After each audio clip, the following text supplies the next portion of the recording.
In Washington, the clock has struck midnight and funding for the U.S. government has run out. Tonight, the U.S. Senate defeats a short-term funding bill sending the U.S. into a government shutdown, leaving the future of children's health insurance and immigration reform in limbo.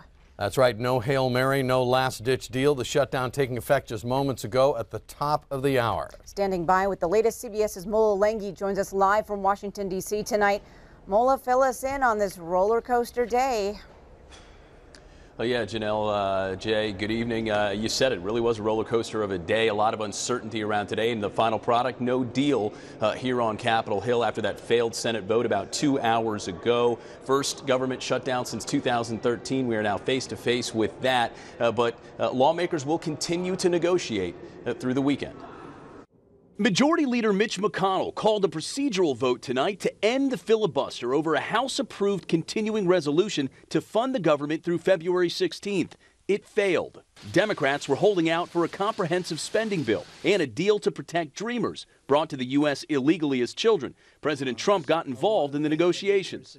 Making calls, doing everything he can. Democrats say a deal was close, but the president backpedaled after speaking to the far right. The President of the United States, in failing to lead, is providing the impetus and momentum for a self-inflicted crisis. Lawmakers are already knee-deep in the blame game, vowing to leverage any shutdown at the polls in November.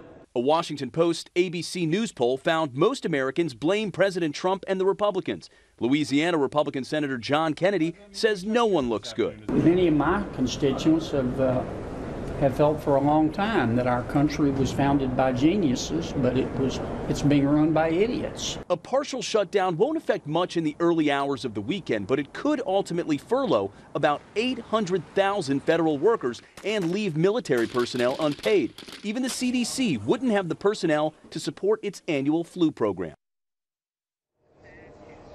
We haven't heard much from President Trump since the failed Senate vote, not even on Twitter. In fact, Mr. Trump really uncharacteristically quiet throughout the day today. But White House Press Secretary Sarah Huckabee Sanders, just after the failed vote, did tweet blaming the Democrats, saying Democrats can't shut down President Trump's booming economy, so instead they resort to shutting down the government. Obviously, Democrats taking a different position and blaming the Republicans on this one. Jay, Janelle?